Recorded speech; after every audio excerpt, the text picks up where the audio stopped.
Who that said they gonna beat Lil Wayne? My name ain't big, but I keep that flame. This is trash. I'm not gonna hold you. This is trash. Facts. But what's it going to a goblin? Like, what's bars about that? Like, what's dope about that? I don't get it. I said Wayne from '07, Lil Wayne from '07 to 2011 was one of the worst things to happen to hip hop. Now I know for many of you around this time, Lil Wayne was like your Shakespeare. He's like your, what you consider the best of all time. I already know how people felt about Wayne back then. During this period, I was like in junior high school and also some high school. '07, '08, that's like a Milli. Horrible song, by the way. I made a post about that. A Milli is like terrible. I go to that one too. '07, '08's a Milli. '07's The Drought 3. I actually like The Drought 3. That's one of the few Wayne songs or projects from that era that I like. It's not all that to me, but now that the hype has died down, no one's really salivating over it like they were, like you all were. I won't say me, like it was y'all, but the hype has died down around it, so I can come to appreciate it. It's basically just a freestyle mixtape. I don't understand like the big deal about it. But that was '07, '08. If You Got Money, T-Pain, Lil Wayne. If you got money and you know it. Yeah, that was around that era. I actually like that song a lot. Cop Car, wee. This is that era, '07, '08. That Cop Car song was terrible, by the way, with Bobby Valentino. I Can't Believe It, T-Pain, Lil Wayne. Ooh, I Can't Believe It. Horrible. Well, the song is cool, but Wayne's verse, horrible.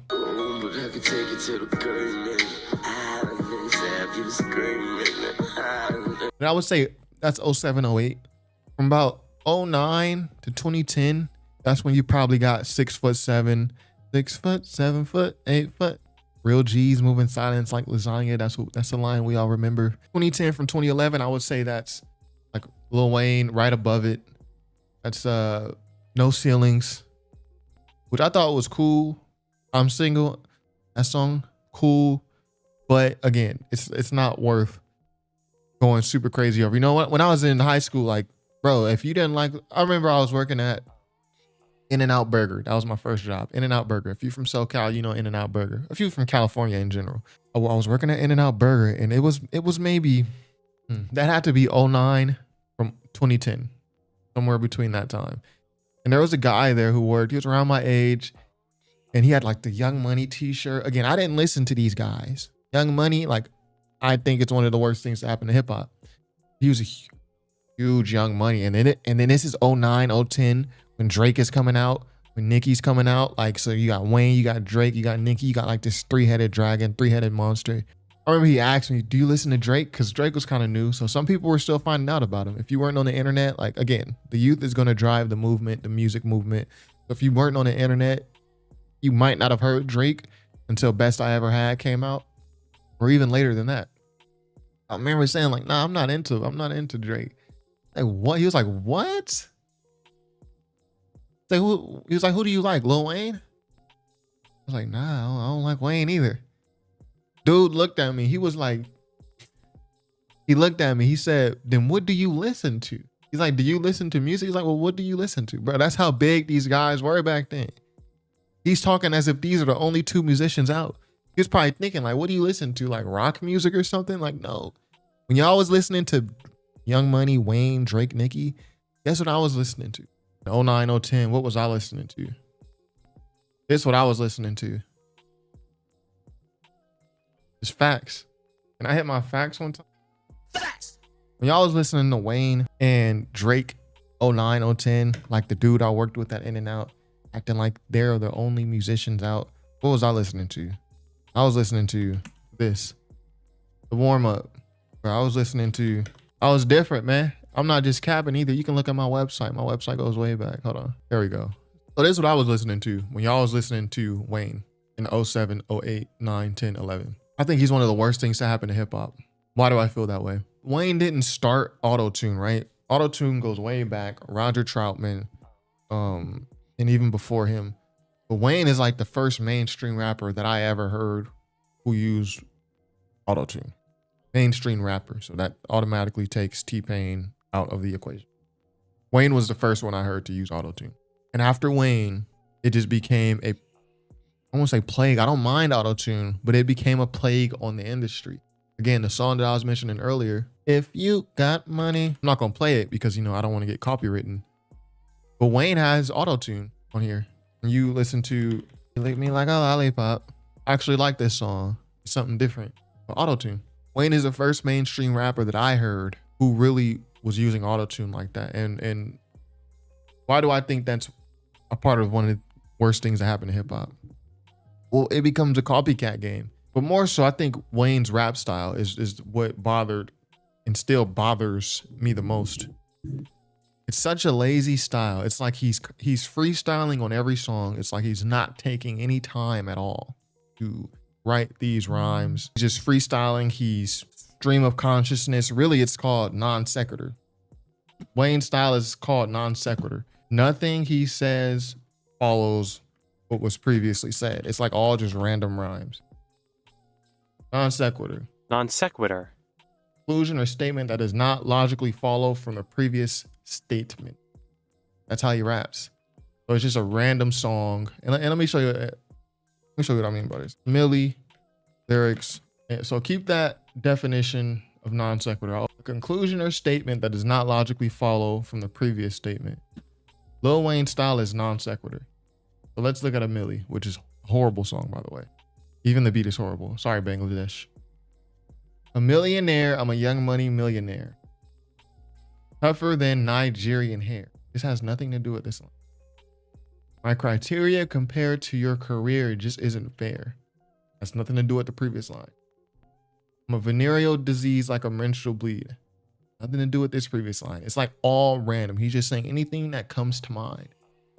You know, when y'all heard this, to be fair, I can understand being young, being like, okay, this is the greatest thing I've ever heard. I've never heard anything like this. Nobody's rapping like this. Because to be fair, there was really no one in mainstream rapping like this that I can remember.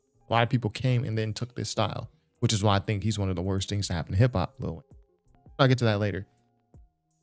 A millionaire. Okay, so like I said, I can understand being young and being like, okay, this is so great. Like nothing I've ever heard is like this, right? But when we get older, when 10 years pass, 8, 9, 10 years, 11, 12 years pass, and you're still going back to listen to this and you're like, yo, this is so bars. Where's that line at? That's a problem. On some F word, we can't say that on YouTube. Bullshit. We can say shit though. Call him Dennis Rodman. Call me what you want. Call me on my sidekick. Again, none of this has anything to do with the previous statement. What's a goon to a goblin? Y'all think this, bro? Let me get on this line real quick. When Wayne said, okay, you're a goon, but what's a goon to a goblin? I don't know why people in junior high school at the time I was in, that was just like, it's like you would think he said a triple entendre or something. You're a goon, but what's a goon to a goblin? Like, what's bars about that? Like, what's dope about that? I don't get it. Put it in the chat if maybe it's going over my head.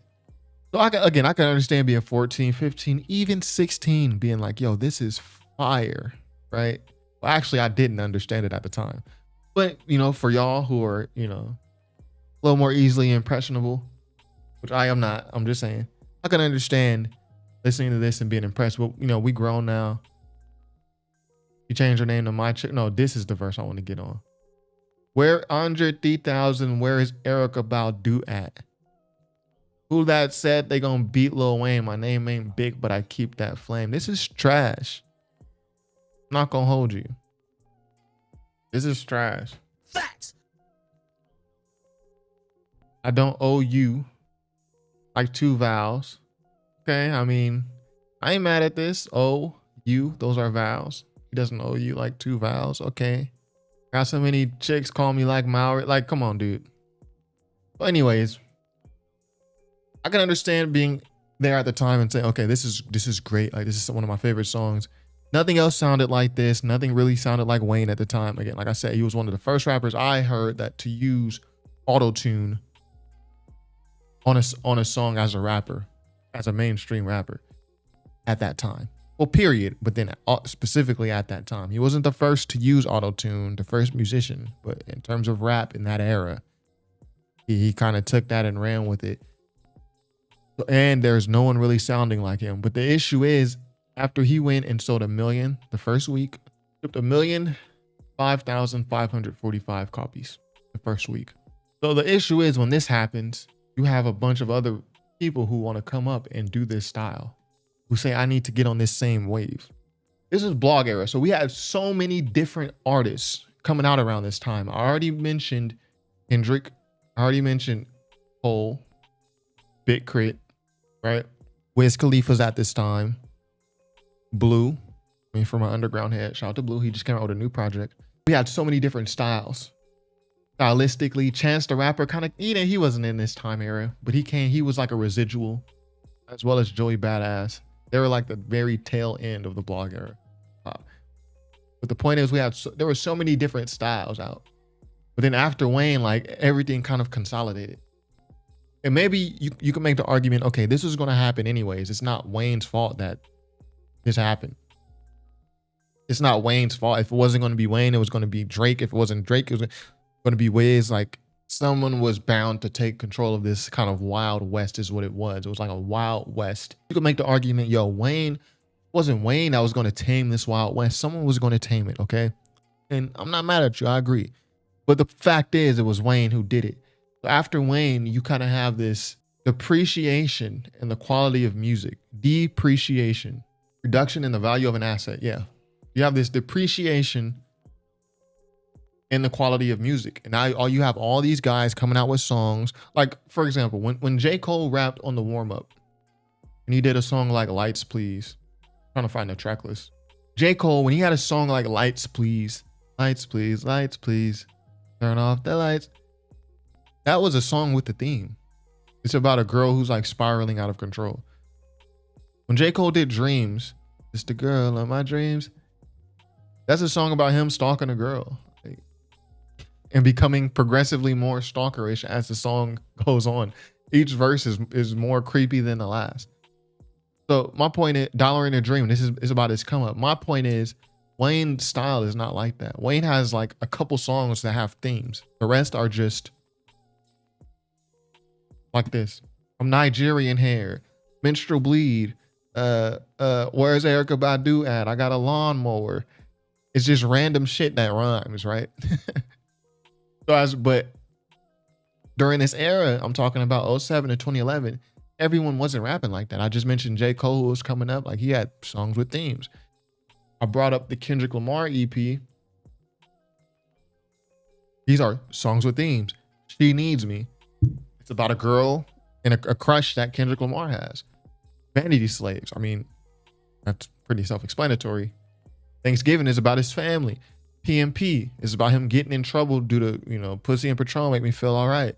I'm going through all this stuff, but this is what I fall back on. Pussy and Patron. Like, this is a healing mechanism that's not very helpful or healthy for me, but it is helpful, right?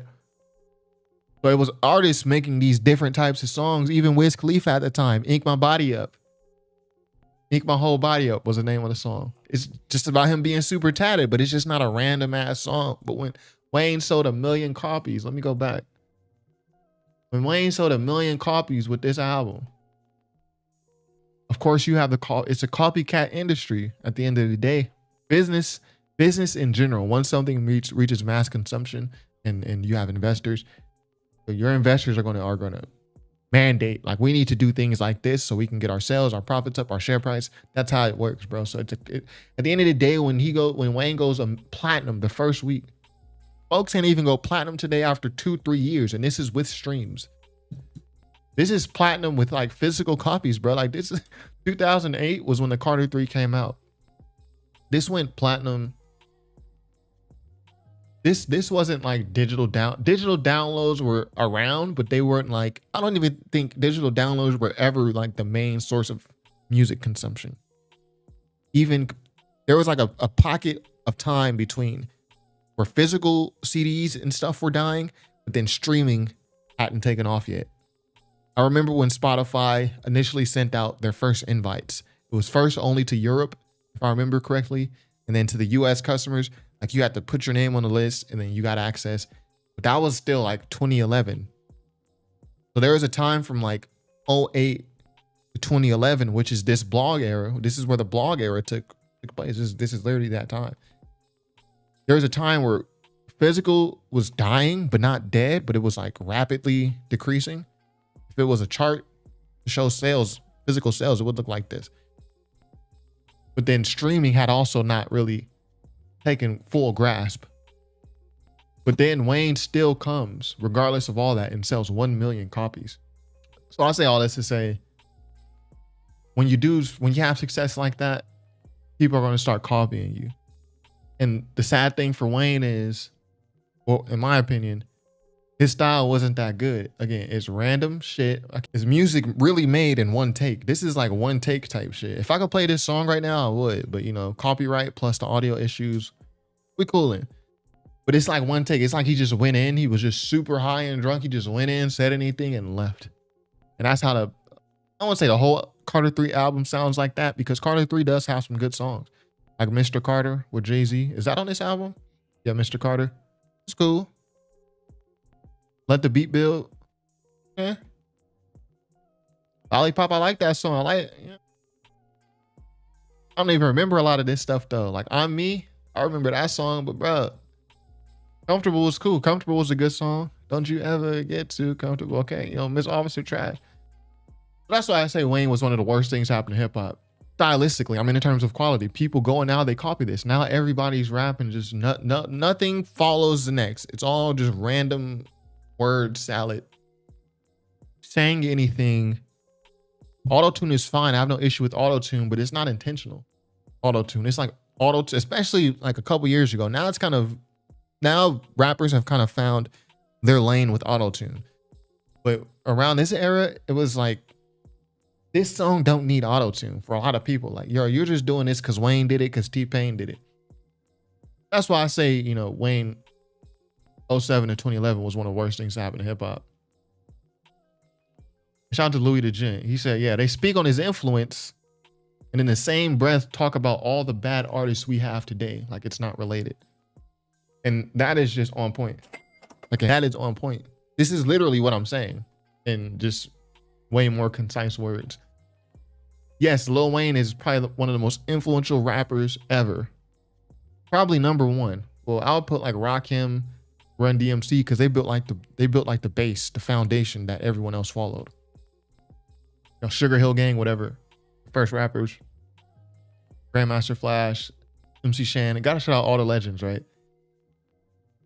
But if we talk about today's artists, a big reason why the shit is as bad as it is, a large part is because of Wayne. You listen to hip hop before Wayne and after Wayne, bro. Like for real. Like listen to the albums that came out around the time that Lil Wayne popped. Like kind of just before, but around the time before everyone could start comping it.